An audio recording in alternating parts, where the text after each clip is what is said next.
बिस्मिल्लाहिर्रहमानिर्रहीम। अस्सलाम वालेकुम students, welcome to online class of biology first year. Students, जैसा कि आप जानते हैं कि हमारी ऑनलाइन क्लासेस जो हैं वो आज से स्टार्ट हो गई हैं और आज हमारी बायो की फ़र्स्ट क्लास है ऑनलाइन। तो हमने चैप्टर नंबर 5 स्टार्ट किया हुआ है। It is about variety of life. हम जानते हैं कि ऑर्गेनिज़म्स की बहुत ज़्यादा डिफरेंट तरह की डाइवर्सिटी प्रेजेंट है और इस डाइवर्सिटी को इंडिविजुअली स्टडी करना बहुत मुश्किल है।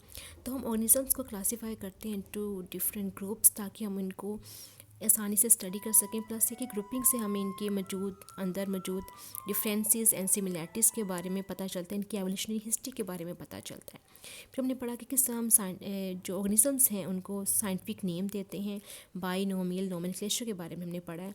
आज हम पढ़ने जा रहे हैं 2 to 5 किंगडम क्लासिफिकेशन सिस्टम के बारे में और उसके बाद हम पढ़ेंगे वायरसेस के बारे में। डिफरेंट क्लासिफिकेशन सिस्टम्स जो है वो रिकग्नाइज़ करते हैं 2 to 6 किंगडम्स को। इनमें सबसे पहला जो क्लासिफिकेशन सिस्टम है that is 2 kingdom classification system. ये बहुत पुराना सिस्टम है।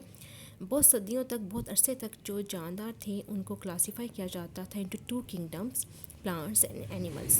प्लांट्स जो हैं ये वो जानदार हैं जो अपनी खुराक खुद बनाते हैं from simple inorganic material and store energy. इनको हम ऑटोट्रॉफ्स भी कहते हैं। जबकि एनिमल्स वो ऑर्गेनिजम्स हैं जो अपनी खुराक खुद नहीं बनाते फ्रॉम सिंपल इनऑर्गेनिक मटेरियल्स और ये अपनी खुराक के लिए डिपेंड करते हैं ऑन ऑटोट्रॉफ्स और ऑन डिकेइंग ऑर्गेनिक मैटर। इनको हम हेटरोट्रॉफ्स कहते हैं। बैक्टीरिया को भी पहले हम प्लांट्स में ही इंक्लूड करते थे। बहुत से बायोलॉजिस्ट जो थे वो इस सिस्टम ऑफ क्लासिफिकेशन से सेटिस्फाई नहीं थे क्योंकि इस सिस्टम में बहुत से यूनिसेलुलर ऑर्गेनिजम्स लाइक यूग्लिना को जो है वो प्लेस नहीं किया गया था क्योंकि यूग्लिना जो ऐसे जानदार हैं जो जिनमें प्लांट लाइक कैरेक्टर्स भी होते हैं, like they have chlorophyll and they are animal like because they don't have cell wall around their cell. So इसके अलावा इसका एक और सिस्टम में एक और फॉल्ट भी था कि इस सिस्टम में prokaryotic cell and eukaryotic cell की डिफरेंस को भी इग्नोर किया गया था। उसके बाद 3 किंगडम क्लासिफिकेशन सिस्टम जो इंट्रोड्यूस करवाया था 1866 में अर्नस्ट हैकल ने। इसने एक 3rd किंगडम प्रोटिस्टा जो है ये इंट्रोड्यूस करवाया to accommodate Euglena like organisms and to accommodate bacteria. उसके बाद 1937 में ई चैटन ने 2 टर्म्स इंट्रोड्यूस करवाई थी, prokaryotic to describe bacteria and blue green algae. Prokaryotic means ये ऐसे जानदार हैं जिनके सेल्स में वाज़े न्यूक्लियस या ट्रू न्यूक्लियस नहीं होता। And eukaryotic term was introduced to describe animal and plant cells that have true nucleus. बहुत से बायोलॉजिस्ट जो थे वो इस सिस्टम ऑफ क्लासिफिकेशन से भी डिसएग्री कर रहे थे क्योंकि इसमें जो फंजाई को क्लासीफाई किया गया था वो क्लासिफिकेशन भी जो थी वो प्रॉपर नहीं थी। फंजाई जो है वो देखने में प्लांट से रिजेंबल करते हैं बहुत सारे वेज़ में, लेकिन दे आर नॉट ऑटोट्रॉफ्स, अपनी खुराक खुद नहीं बनाते। They are special forms of heterotrophs जो कि अपनी एनर्जी को ऑब्टेन करते हैं by breaking down the organic matter, यानी कि डिकम्पोजिशन करते हैं और फिर फूड को एब्जॉर्ब करते हैं फ्रॉम द सराउंडिंग। और इसके अलावा इनकी जो सेल वॉल होती है इसमें काइटिन पाया जाता है as a major structural component in their cell wall that is not present in the plant cell. Plant cell में सेलुलोज पाया जाता है। तो ये जो कुछ चीज़ें थी जो इनको डिफ्रेंशिएट करती हैं प्लांट से। उसके बाद इंट्रोड्यूस करवाया गया 5 किंगडम क्लासिफिकेशन सिस्टम। ये जो सिस्टम है ये रीसेंट सिस्टम है क्लासिफिकेशन का। इसको इंट्रोड्यूस करवाया था रॉबर्ट विटेकर ने इन 1969। This system of classification is based on 3 different levels of cellular organization associated with 3 principal modes of nutrition। यानी कि इसमें लेवल ऑफ सेलुलर ऑर्गेनाइजेशन को मद्देनज़र रखा गया और principle of modes of nutrition को जो है मद्देनज़र रख के इसको क्लासीफाई किया गया ऑर्गेनिजम्स को इंटू 5 किंगडम्स। अब 3 modes, principal modes of nutrition हैं फोटोसिंथेसिस, एब्जॉर्प्शन एंड इंजेशन। तो रॉबर्ट विटेकर ने जो 5 किंगडम प्रपोज किए थे उनमें था किंगडम ओनेरा जिसमें इंक्लूड किए गए थे bacteria, they are prokaryotic unicellular organisms. Then kingdom Protista that include eukaryotic predominantly unicellular organisms. Kingdom Plantae that include the eukaryotic multicellular autotrophs. Kingdom Fungi that include eukaryotic multicellular reducers or decomposers, and kingdom animalia and the eukaryotic multicellular consumers. तो ये 5 kingdoms थे जो कि Robert Whittaker ने introduce करवाए थे। Plants जो हैं they are autotrophic in nutritional mode, क्योंकि अपनी खुराक खुद बनाते हैं by photosynthesis such as mosses, ferns and lower plants. इस तरह फंजाई जो हैं they are heterotrophic organisms, they are absorptive in their nutritional mode, यानी कि फंजाई जो हैं डिकम्पोज़र हैं, ये ऑर्गेनिक मटेरियल पे जो है अपनी ज़िंदगी गुजारते हैं, अपनी बॉडी से एंजाइम्स जो हैं डाइजेस्टिव एंजाइम सेक्रीट करते हैं सराउंडिंग में, और जो ऑर्गेनिक मॉलिक्यूल्स हैं उनको स्मॉल ऑर्गेनिक मॉलिक्यूल्स में ब्रेक डाउन करके उसको अपनी बॉडी में एब्जॉर्ब करते हैं। एनिमल्स जो हैं they live mostly bye ingesting food, इनकी खुराक को खाते हैं और इसको डाइजेस्ट करते हैं in specialized cavities like stomach. इनमें सेलुलोज एंजाइम नहीं होता and they show movements like birds and reptiles. ये जो 5 किंगडम क्लासिफिकेशन सिस्टम है, all eukaryotes that do not fit the definition of plants, fungi and animalia were included in protista. इस system में वो सारे यूक्रोड्स जो कि ना प्लांट्स में फिट हो रहे थे, ना फंजाई में, ना एनिमलिया में, they were included in protista. Most protist are unicellular, यानी कि एक सेल पर मुश्तमिल होते हैं, बट इस किंगडम में ऐसे प्रोटिस्ट भी हैं जो कि सिंपल मल्टी सेल ऑर्गेनिजम्स हैं, और कहा जाता है कि यूनिसेलुलर के ये जो मल्टी सेलुलर प्रोटिस्ट हैं ये यूनिसेलुलर प्रोटिस्ट से ही इवॉल्व हुए हैं।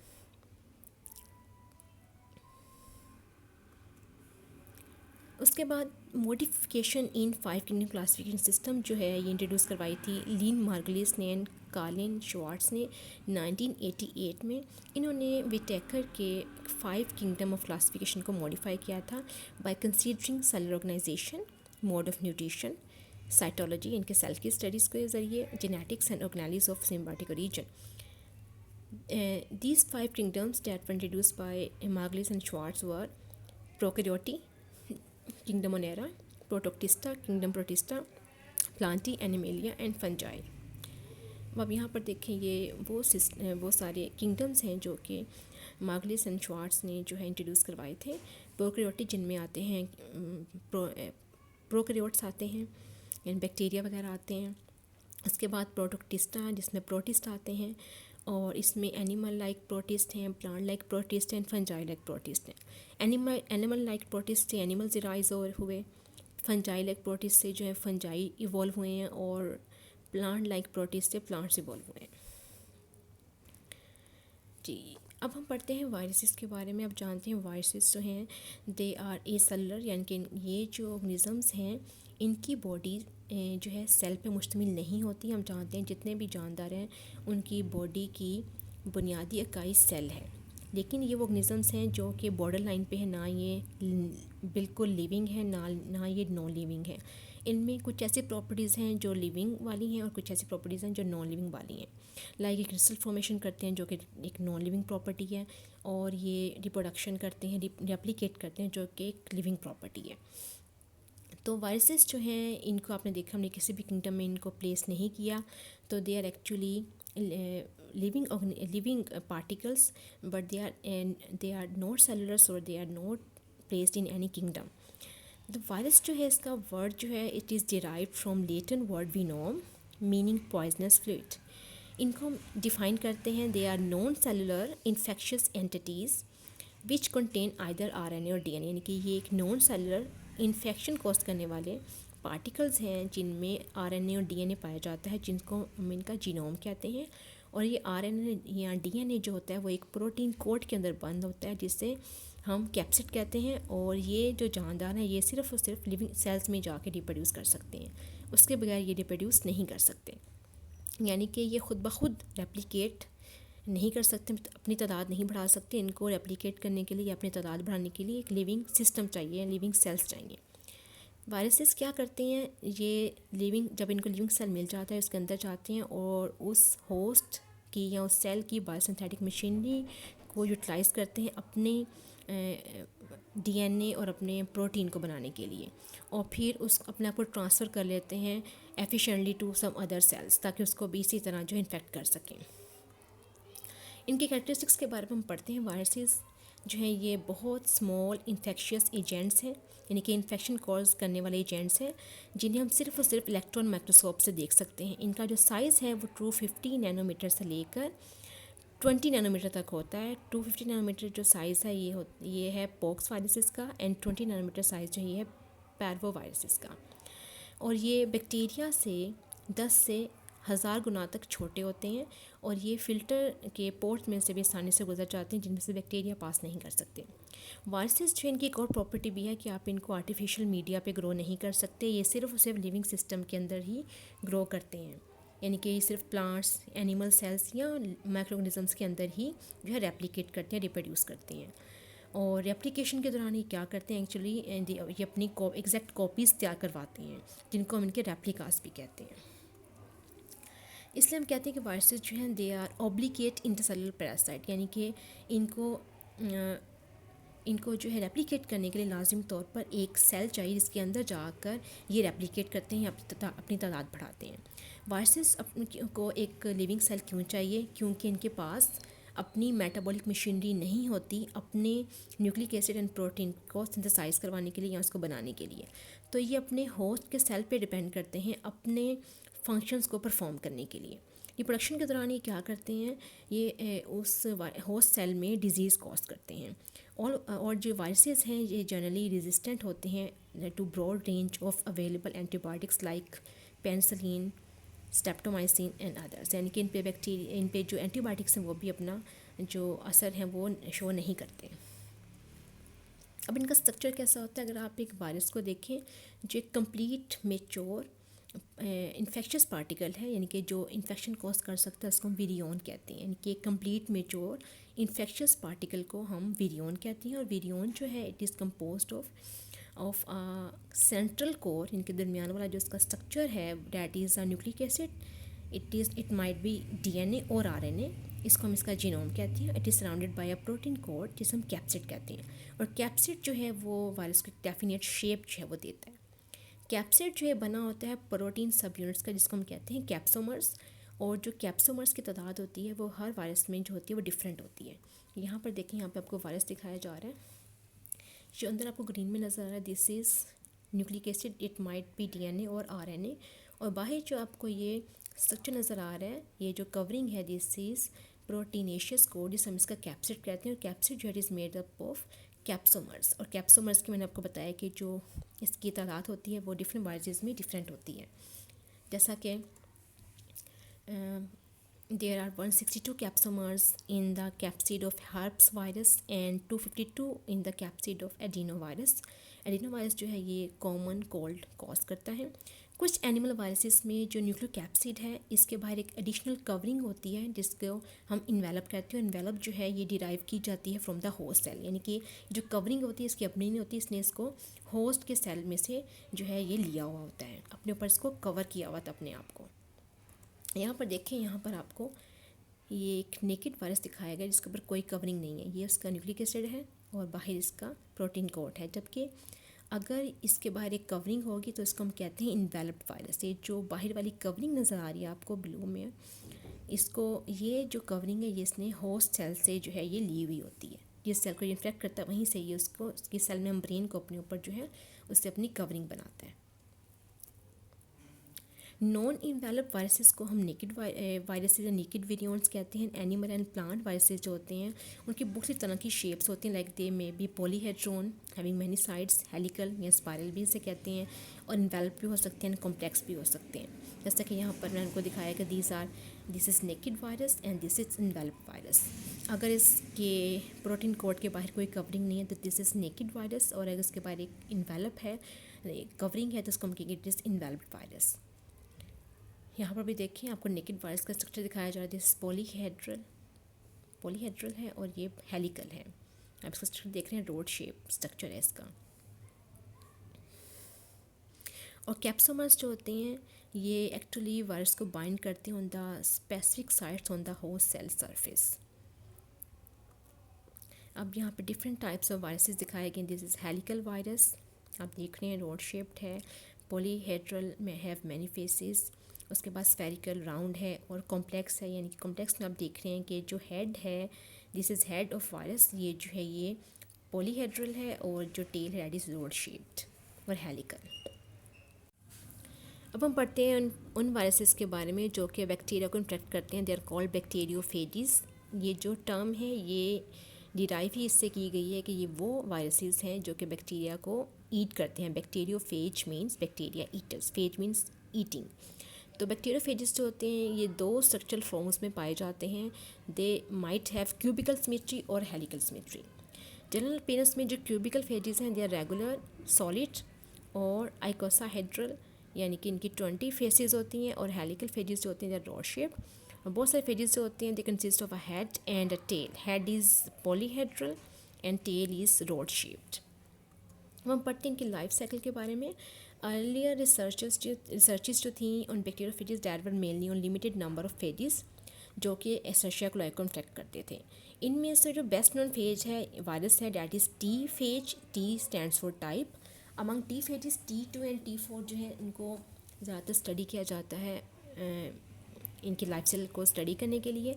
और इनका जो ओवरऑल स्ट्रक्चर है T4 का, it is studied with electron microscopy and it resembles with the tadpole of frog consisting of a head and tail, जैसे मैंने अभी आपको दिखाया। इनमें जो हेड होती है अगर आप इसको देखें तो हेड जो होती है वो लंबी होती है, पिरामिडल होती है, हेक्सागोनल प्रिज्म शेप्ड है। इसके साथ स्ट्रेट टेल जो है अटैच है और हेड के अंदर डबल स्ट्रैंडेड DNA जो है प्रेजेंट होता है। जबकि टेल जो है it is more complex than head. Tail के अंदर की तरफ एक कोर होता है जिससे इनर ट्यूब कह लें या कोर जिसे आप कह सकते हैं, और बाहर उसके बाहर एक और कवरिंग होती है जिसे हम कहते हैं शीट। और दोनों जो होती हैं डिफरेंट तरह की प्रोटीन से बनी होती है। इनके कोर को बनाने वाली प्रोटीन डिफरेंट होती है एंड जो आउटर शीट बनाने वाली प्रोटीन है दैट इज़ डिफरेंट। और उस शीट के एक साइड पे कॉलर होता है, on the other side is end plate. और एंड प्लेट के साथ 6 टेल फाइबर्स जो होते हैं अटैच होते हैं। और ये जो टेल फाइबर्स हैं ये एक्चुअली स्ट्रक्चर्स हैं जो कि अटैचमेंट में हेल्प करते हैं। और वो फेजिस का जो या वायरसेस का जो वॉल्यूम होता है, साइज़ होता है, ये होस्ट के साइज़ के मुकाबले में 1000 गुना कम होता है। इनके बैक्टीरिया के मुकाबले में इनका साइज़ 1000 गुना कम है। अब यहाँ पर देखें, यहाँ पर आपको ये फेजिस दिखाए गए हैं, बैक्टीरियोफेजिस। यहाँ पर देखिए आप, ये हेड है, हेड के अंदर आपको DNA नज़र आ रहा है और यहाँ पर आपको दरमियान में कोर नज़र आ रही है और उसके बाहर आपको ब्लैक में शीट नज़र आ रही है। ये इसका कॉलर है, दिस इज़ कॉलर, यहाँ पर आप देख सकते हैं। और इसके बाहर आपको शीट नज़र आ रही है। कोर जो है कॉलर के बाद आपको नीचे टेल नज़र आ रही है और इसमें टेल में आपको अंदर कोर और बाहर ब्लैक में शीट नज़र आ रही है। और इसके एंड पे आप देख रहे हैं, टेल के एंड पे यहाँ पर एंड प्लेट है और इसके साथ टेल फाइबर्स अटैच हैं जो कि इसको अटैचमेंट में हेल्प करते हैं। अब हम पढ़ते हैं रेप्लिकेशन ऑफ बैक्टीरियोफेजिस। अब बैक्टीरियोफेजिस जो है रेप्लिकेट करते हैं, अभी हमने पढ़ा है कि ये सिर्फ़ और सिर्फ बैक्टीरियल सेल के अंदर जाकर ही रेप्लिकेट कर सकते हैं। अब रेप्लिकेशन के दौरान सबसे पहले इनिशियल स्टेप क्या होता है? The initial step is adsorption. First step में क्या करते हैं, ये अपने आप को अटैच करते हैं with the host cell at receptor site on the cell wall of bacteria. Bacteria के सेल वॉल के ऊपर रिसेप्टर साइट पे जाकर ये पहले लैंड करता है, वहाँ पे अटैच होता है। अटैचमेंट के दौरान ये वीक केमिकल बॉन्ड्स बनाता है रिसेप्टर साइट के साथ। उसके बाद इसकी होती है पेनिट्रेशन। पेनिट्रेशन में क्या होता है कि जो टेल है it releases the enzyme lysozyme. और लाइसोजाइम क्या करता है, ये बैक्टीरियल सेल वॉल में एक छोटा सा जो है पोर्शन जो है डिज़ोल्व करता है और टेल शीट को कॉन्ट्रैक्ट करता है। टेल शीट जब कॉन्ट्रैक्ट होती है तो उसके अंदर जो कोर है it is forced into the cell through cell wall and cell membrane. जब कोर अंदर जाती है बैक्टीरिया के सेल के अंदर तो वायरस जो है उसके ज़रिए अपने DNA बैक्टीरिया के सेल के अंदर इंजेक्ट करता है, just like the syringe is use to inject the vaccine. और जो प्रोटीन कोट है जो कि बैक्टीरिया का हेड बनाता है टेल, वो स्ट्रक्चर बाहर रह जाता है, इनके वो बाहर से एलिमिनेट हो जाता है, लेकिन जो DNA या जीनोम है वो अंदर चला जाता है। बहुत से एनिमल वायरसेस जो हैं वो पूरे के पूरे भी हॉस्टल में जो है एंटर होते हैं। अब यहाँ पर देखें सारा प्रोसेस दिखाया गया है।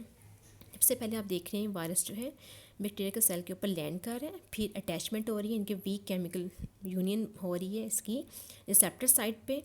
उसके बाद आप देख रहे हैं कि ये लाइसोजाइम जो है एक्सक्रीट करेगा, अपनी बाहर वाली शीट को कॉन्ट्रैक्ट करेगा, कोर को अंदर की तरफ आप देखें, ये कोर को अंदर की तरफ जो है वो इंजेक्ट कर रहा है, टेल कॉन्ट्रैक्शन देन पेनिट्रेशन और उसके बाद DNA की इंजेक्शन हो रही है। इसमें आप देख रहे हैं कि जो फेज है अपने डीएनए को किस तरह होस्ट के सेल में इंजेक्ट कर रहा है।